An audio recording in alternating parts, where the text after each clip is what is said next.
করিমগঞ্জ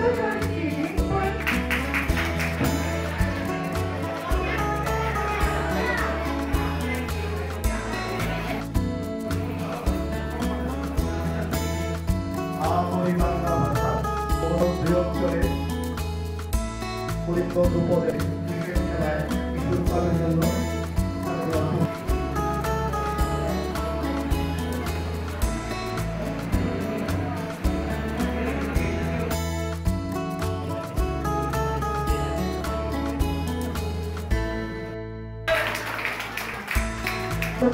করিমগঞ্জে ডিএসকের কৈশোর কর্মসূচি মেধা ও মননের সুন্দর আগামী এই প্রতিপাদ্যকে সামনে রেখে দুস্থ স্বাস্থ্য কেন্দ্র ডিএসকে পল্লী কর্ম সহায়ক ফাউন্ডেশন পিকেএসএফ এর সহযোগিতায় করিমগঞ্জ উপজেলা ইউনিয়ন পর্যায়ে সফলভাবে সম্পন্ন হল কৈশোর কর্মসূচি।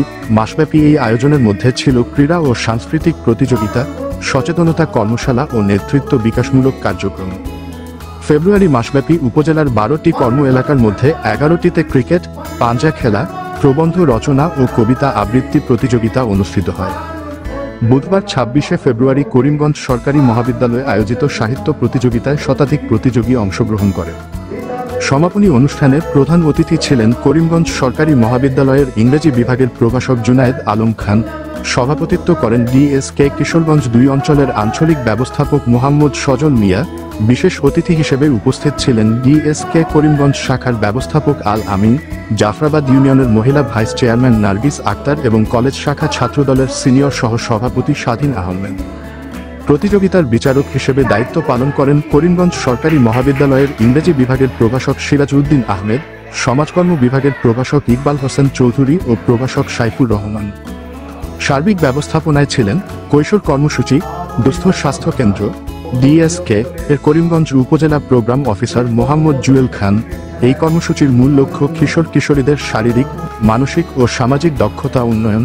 কর্মসূচির অন্তর্ভুক্ত বিষয়গুলো হল বাল্যবিবাহ, যৌতুক, ইফটিজিং, মাদকবিরোধী প্রচার, নারী ও শিশুর অধিকার, স্বাস্থ্য ও স্যানিটেশন বিষয়ে সচেতনতা বৃদ্ধি। BD channel 4 desk report.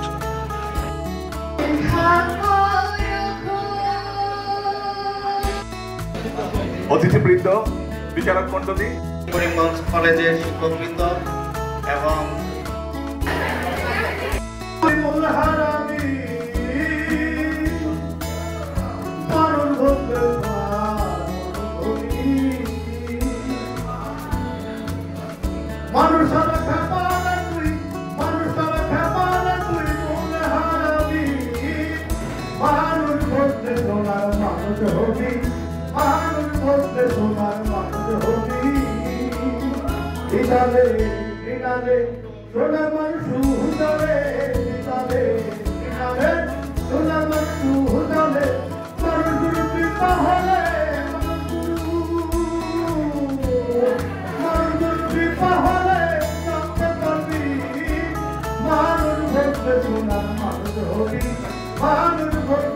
মানুষ হবি